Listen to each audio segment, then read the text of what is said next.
자, 오늘 함께 은혜 받으실 말씀 역대하 36장 21절부터 23절입니다. 역대하 36장 21절부터 23절. 제가 봉독해 드리겠습니다. 하나님의 말씀 들으십시오. 이에 토지가 황폐하여 땅이 안식년을 누림같이 안식하여 70년을 지냈으니 여호와께서 예레미야의 입으로 하신 말씀이 이루어졌더라. 바사의 고레스 왕 원년에 여호와께서 예레미야의 입으로 하신 말씀을 이루시려고 여호와께서 바사의 고레스 왕의 마음을 감동시키심에 그가 온 나라에 공포도 하고 조서도 내려 이르되 바사 왕 고레스가 이같이 말하노니 하늘의 신 여호와께서 세상 만국을 내게 주셨고 나에게 명령하여 유다 예루살렘의 성전을 건축하라 하셨나니 너희 중에 그의 백성된 자는 다 올라갈지어다. 너희 하나님 여호와께서 함께 하시기를 원하노라 하였더라. 아멘. 자, 이제 오늘 드디어 역대하 설교 마지막 날입니다. 다음 주부터는 이제 진도상 에스라를 좀 살펴볼 것 같은데요. 그리고 오늘이 그 종교개혁 주일이에요. 그래가지고 근데 뭐 이 부분에 대해서 뭐 얘기하면 좋겠는데 어차피 이따가 좀 살펴보겠지만 히스기야나 요시야와 같은 구약의 개혁자들을 좀 만나볼 수 있을 겁니다. 근데 좀 깊게 나중에 기회 되면 뭐 종교개혁이나 다른 절기들에 대해서도 나눌 수 있으면 좋겠습니다. 자, 오늘도 이제 간단하게 역대하를 이제 한번 보고 이제 설교를 이어갈 건데요. 저번 주에는 르호보암 이후에 남유다 왕들 10명을 살펴봤습니다. 저희는 그 중에 마지막에 있는 아하스 왕을 다뤘었어요. 기억하시나요? 그래서 오늘은 그 아하스가 죽고 그 아들 히스기야가 이제 대신해서 왕이 된 이후의 이야기입니다. 이로써 이제 분열 왕국의 이야기는 끝나고요. 다시 단일 왕국의 이야기로 바뀌는 거예요. 잠깐 짚고 넘어가면 역대기가 성전 건축과 내부 개혁을 목적으로 쓰인 책이라는 거를 몇 번 이야기했습니다. 처음에 다윗과 솔로몬의 이야기가 나오고, 그 다음에 이제 성전 중심 신앙 공동체가 무너지는 모습을 이제 10장부터 28장까지 이제 보게 되고, 분열왕국 이야기고요. 근데 오늘부터 보는 29장부터 36장까지가 단일 왕국 이야기입니다. 그래서 아하스가 죽고 히스기야가 왕에 오른 지 얼마 안 되었을 때 시기상 북이스라엘이 아시라에 멸망합니다. 그래서 이제 단일 왕국이 되는 거예요. 그래서 이제 단일 왕국 시대고요. 언급했던 것처럼 이제 히스기야부터 나타납니다. 또 여러 명이 나와요. 8명. 여러 8명. 나옵니다. 히스기야, 므낫세, 아몬, 요시야, 여호아스, 여호야긴, 시드기야. 이렇게 등장합니다. 그래서 오늘 이제 본문에서 읽은 이제 고레스가 이제 마지막 왕으로 등장하는데, 이제 고레스는 남유다 왕은 아니에요. 그 바사 왕입니다. 이제 현재 이제 바사는 페르시아, 그리고 고레스는 이제 키루스라고 이제 보면 되겠습니다.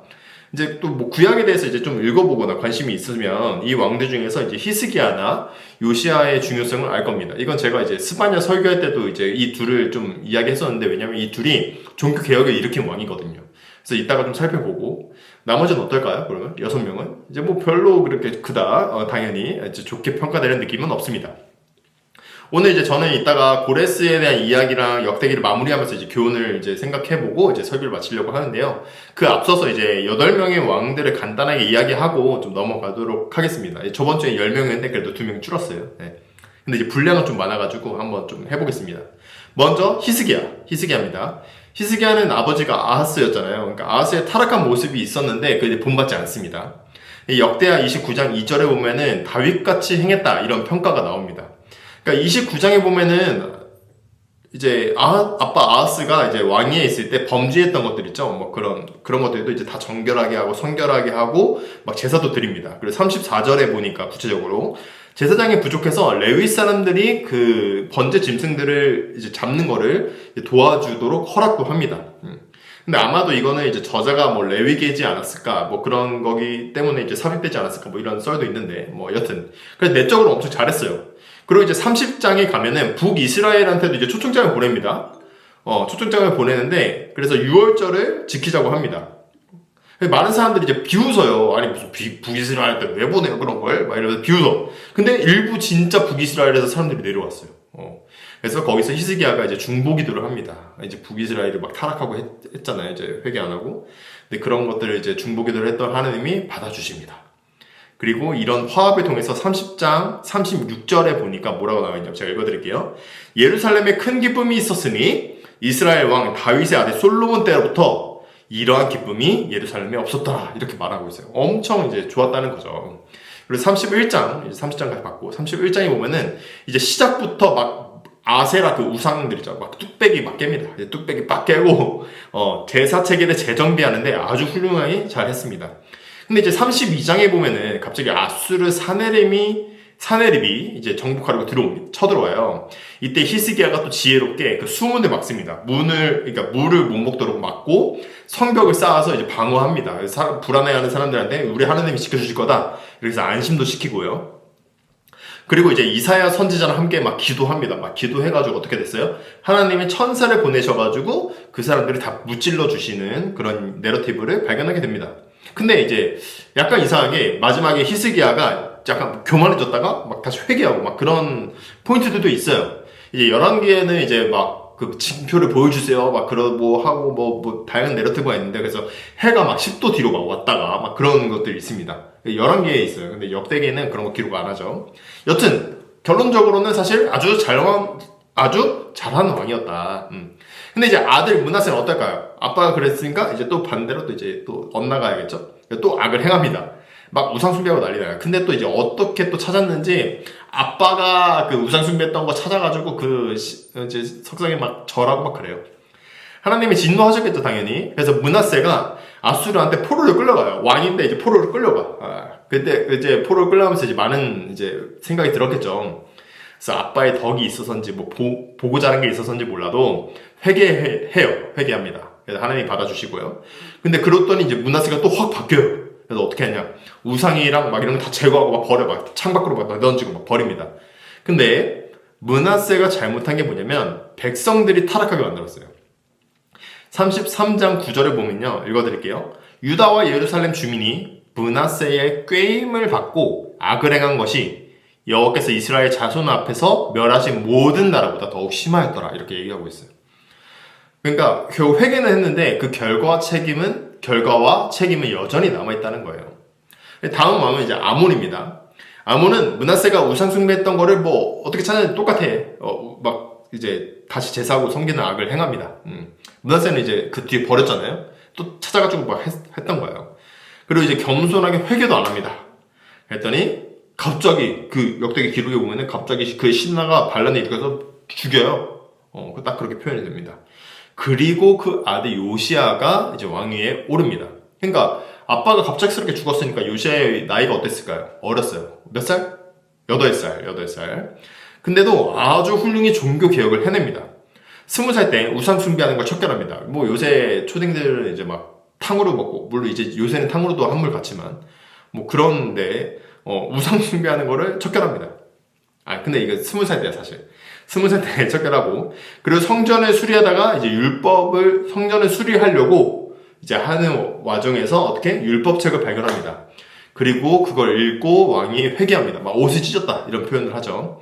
왜 그랬냐 읽어보니까 조상들이 하나님의 말씀을 제대로 안 들어가지고 이런 형국이 됐구나 이러면서 이제 한탄합니다. 그리고 우리 백성들 그러면 안 된다. 나도 그러면 안 된다. 그러면서 다시 성결케 되는 제의를 진행합니다. 그리고 백성들을 교육합니다.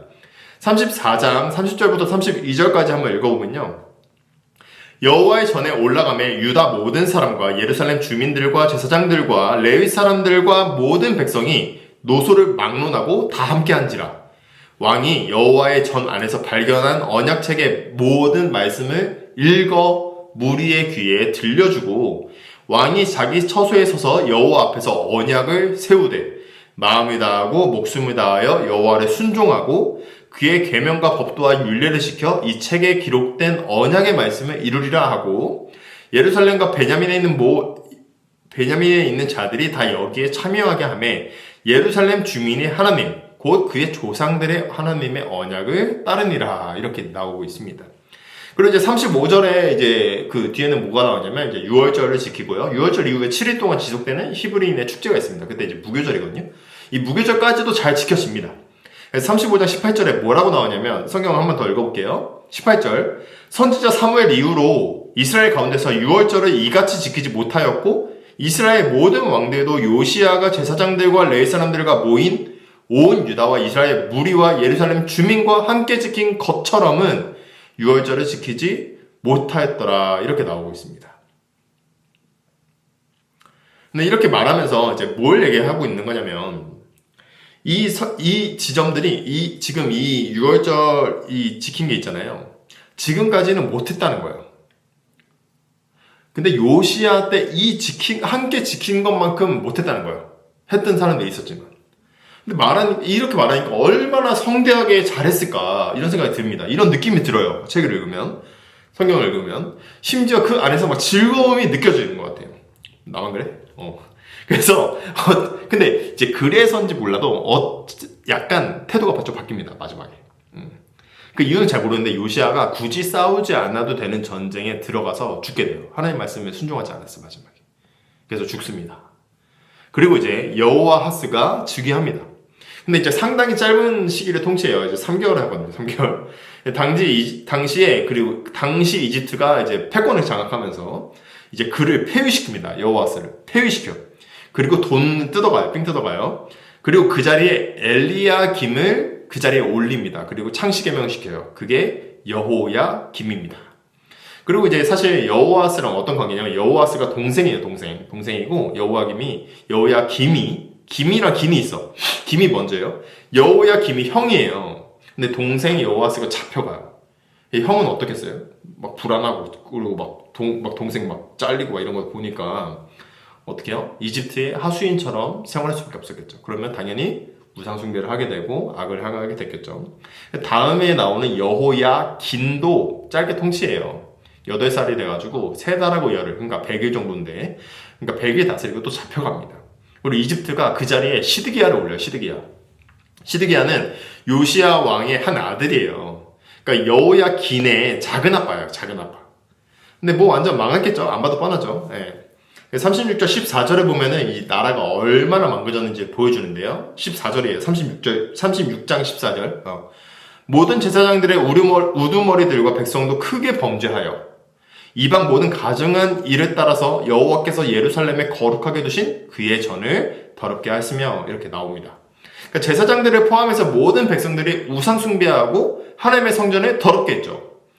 역대기의 모티브가 성전 공동체라는 점에서 이런 평가는 이제 극단으로 달려나간 것을 평가하고 있는 겁니다. 너희는 이제 그러지 말라 이렇게 얘기하는 거죠. 여기까지가 이제 다니엘 왕국 이야기입니다. 좀 길어졌습니다. 그래서 이제 하나님께서 어쩔 수 없다고 싶으셨나 봐요. 그래서 36장 17절에 하나님이 갈대아 왕의 손에 그들을 다 넘기심에 이렇게 얘기하면서 모두가 죽게 됩니다. 근데 하나님 어떻게 표현하냐면 긍휼이 여김조차 없었다. 그렇게 생각해요. 그래서 막 죽어. 그리고 18절에 하나님의 전에 모든 보물들 바벨론에 뺏기게 되고요. 19절에 하나님의 전이 불살라지고 예루살렘 성벽은 무너집니다. 그리고 20절에 살아남은 사람들은 결국 바벨론의 포로가 됐습니다. 그러니까 이건 페르시아가 바벨론을 정복할 때까지 계속된다는 이야기예요.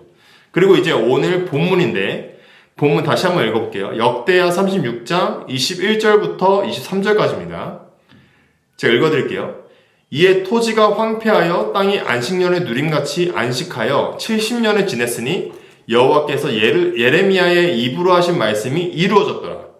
바사의 고레스 왕 원년에 여호와께서 예레미야의 입으로 하신 말씀을 이루시려고 여호와께서 바사의 고레스 왕의 마음을 감동시키심에 그가 온 나라에 공포도 하고 조소도 내려 이르되 바사 왕 고레스가 이같이 말하노니 하늘의 신 여호와께서 세상 만국을 내게 주셨고 나에게 명령하여 유다 예루살렘의 성전을 건축하라 하셨나니 너희 중에 그의 백성 된 자는 다 올라갈지어다.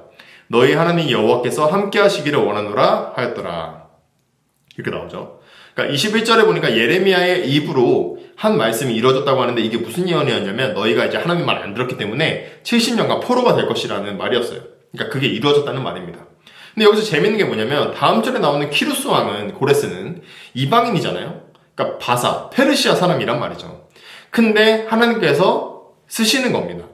그래서 하나님이 그의 마음을 감동시키셔서 23절에 뭐라고 하죠? 여호와께서 나한테 명령하셨는데 유다 예루살렘의 성전을 건축해라. 그래서 그의 백성들은 다 올라가라. 너희 하나님께서 너희와 함께 하시길 원한다. 이렇게 말합니다. 그러니까 이게 참 신기한 거예요, 사실. 자, 제가 설교를 마무리하겠습니다. 그러니까 두 가지 정도 이제 생각해보고 이제 설교를 마칠 건데요. 먼저 키루스 왕의 칙령은 도대체 무슨 내용일까요? 이게 왜? 먼저 하나님의 주권을 이야기하는 겁니다. 이건 하나님의 섭리가 이방 제국의 정치 결정 속에서도 역사하신다는 걸 보여주는 거예요. 그러니까 이제 저번 주에 아하스의 왕의 이제 나쁜 모습들을 봤잖아요. 근데 하나님은 선지자 오뎃을 갑자기 등장시키심으로써 하나님의 섭리를 보여주셨던 거랑 비슷한 맥을 같이 하고 있습니다. 성전 문을 걸어 잠궈도 하나님은 거기에 갇힌 분이 아니라는 거죠. 역대기에서 선한 왕은 하나님께 순종한 유다의 왕들이었어요. 유다 백성들의 왕이었단 말이에요. 유다인들이에요. 근데 마지막 장면에서는 키루스 왕이라는 이방 왕이 성전을 재건하라고 명령합니다. 즉 하나님의 주권은 민족적인 경계를 초월해서 보편적인 섭리에 역사하신다는 것을 말해주고 있는 거예요. 그리고 이제 키루스가 성전을 지으라고 하는 이야기는 또 다른 의미도 있습니다. 그것은 이제 역대기가 처음부터 끝까지 성전 중심 신학으로 구성됐다는 것을 보여주는 거예요. 처음 역대상 1장부터 9장을 보면 족보가 나옵니다. 여기서 이제 중요한 굵직한 인물들이 막 다 나와요. 그러면서 구약의 핵심 줄거리들을 말해줍니다. 이 족보는 유다의 계보에 따라서 다윗 왕에 이르는 한 측면을 구성하고 또 아론으로부터 나오는 제사장 파트로 이제 두 파트로 이제 구성된 족보가 나와요. 근데 이 사람들은 이제 뭐를 보여주는 거냐면 첫 번째 파트는 장차 오실 메시아에 대한 소망을 보여주는 거예요. 진정한 왕이 누구냐 이걸 보여주는 거고, 두 번째 제사장에 대한 이 이야기를 뭐예요? 그가 지으실 새 성전, 그러니까 도래하실 메시아에 대한 그 메시아가 지으실 새 성전에 대한 소망을 보여주는 게 족보의 두 번째 파트예요. 그러니까 족보에서 이 교훈이 선포가 되고 마지막 역대하 36장 23절에는 키루스의 조서를 보면 다시금 성전을 재건하라고 말하면서 앞뒤로 성전 모티브를 강하게 이야기하고 있다는 걸 보여주는 겁니다. 근데 사실 이제 키루스의 실제 역사적 의도가 있었습니다. 키루스는 이제 바벨론을 사실 정복하고 나서 이제 포로로 잡힌 모든 민족들을 귀환시켰어요. 그러니까 이거에 유대인들만 이렇게 귀환시킨 게 아니에요. 그러니까 페르시아 제국의 안정을 위한 정치적 조치였어요. 오히려 이제 피정복민들의 신전을 복원시키라고 했어요. 그러니까 하나님의 그 유대 성전, 예루살렘 성전만 건축하라고 한 게 아니라 다른 나라 성전들이나 신전들을 다 지으라고 했던 거예요. 왜냐면 그 신들의 축복을 왕들이 받겠죠? 그리고 그 왕들이 어떻게 또 자기를 높이는 그 정당성을 획득하려고 하는 목적이 있던 거예요. 실제 역사적 사실로 키루스의 원통, 그러니까 키루스의 실린더라고 불리는 점토가 있습니다. 이제 그때 기록되는 이제 방식이 이제 점토였던 거예요. 거기에도 뭐라고 써있냐면 다른 신의 명을 받았다. 몰루스인가? 뭐 신의 명을 받거든요. 그래서 모든 신전들을 복원하고 그 백성들을 돌려보내라. 이렇게 보냈다. 이렇게 써있어요. 그러니까 키루스의 정책은 사실 신학적 계시라기보다는 외교적 관용 정책이었다는 겁니다. 뭐야? 속았나? 그게 아니죠. 근데 역대기 사가는 오히려 그 지점을 주목하고 키루스의 정책을 하나님의 섭리적인 언어로 기록한 거예요. 페르시아 왕의 명령이 아니라 이것이 하나님의 섭리 안에서 작용한 것이라고 해석한 겁니다. 그 당시 독자들은 귀한 공동체한테 유다인의 정체성은 찾아보기 어려웠고 사실 수치스러운 역사로 받아들여지고 있었어요. 그런데 역대기 사가는 오히려 이 위기, 이 수치를 역전시킴으로써 이 정체성을 성전으로 돌려버린 거예요. 수치에서 성전으로 바꿔버린 거예요. 그들의 정체성을 다시 재구성시켜준 겁니다. 포로살이를 마치고 예루살렘으로 기쁜 마음으로 올라갔던 유다 백성들은 다시금 역대기를 보면서 성전을 건축하려고 했을 겁니다. 근데 여기서 이제 항상 제가 매주 얘기죠. 역대기의 위치. 이 역대기가 왜 마지막에 히브리 성서 마지막에 역대기가 있을까요? 그래서 말 그대로 이제 보충하는 책이라고 얘기했잖아요. 나가는 말 같은 거예요. 그러니까 들어가는 말은 뭐예요? 창세기 1장 1절. 하나님이 천지를 창조하시니라. 이거예요. 그러니까 역대기의 사실 연대로 보면은 에스라 느헤미야보다 이제 앞에 있어야 돼요. 왜냐면 오늘 말하는 이 본문이 그 에스라 1장 앞부분이랑 평행하거든요. 이제 다음 주부터 에스라 살펴볼 건데 아마 그때 다음 주 살펴볼 거예요. 근데 굳이 역대기가 왜 맨 뒤로 배치되었을까요? 바로 이것 때문이에요. 이것 때문에. 만약에 히브리 성서가 처음부터 끝까지 이어져 있는 책이라고 쭉 생각해 보세요. 그럼 어떻게 되어 있는 거죠? 처음에 태초에 하나님이 천지를 창조하시니라 라는 창세기 1장 1절의 말씀으로 시작해서 야훼 하나님이 함께 하시니 올라가라는 축복인 역대하 36장 23절로 끝나게 되는 거예요. 이게 의도인 거예요. 그러니까 여기까지 이제 멀리도 왔습니다. 네. 다시 말해서 이러한 구성은 단지 페르시아 시대의 귀한 공동체뿐만 아니라 이웃 사람들에게도 읽히는 희망의 선언인 겁니다. 특히 이제 기원 후 70년에는 로마에 의해서 예루살렘이 함락되고 기껏 지어진 제2성전도 파괴됩니다.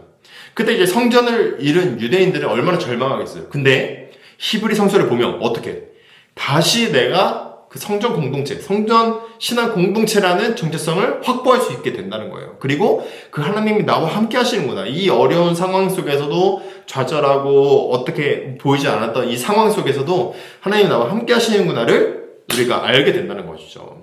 그래서 성서를 읽는 저희는 천지를 지으신 하나님께서 우리와 함께 하신다는 고백을 늘상 할 수 있는 겁니다. 그래서 사도신경에서 고백하잖아요. 전능하사 천지를 만드신 하나님께서 믿사오며 합니다. 이렇게 거룩한 공비와 성령을 믿사오며 이렇게 얘기하잖아요. 그러니까 심지어 역대기에서 본 것처럼 인간의 제도, 타락과 같은 것들이 문제가 될 수 있고 우리의 상황과 환경이 밝아 보이지 않을 때도요. 또 악왕이 다스리기도 하고 선왕이 다스리기도 하고 병들 때도 있고 건강할 때도 있습니다. 가난할 때도 있고 부유할 때도 있습니다. 하지만 하나님께서는 우리와 함께 하신다고 성경은 우리에게 말씀하고 있는 겁니다. 이를 믿으시기 바랍니다. 기도하겠습니다.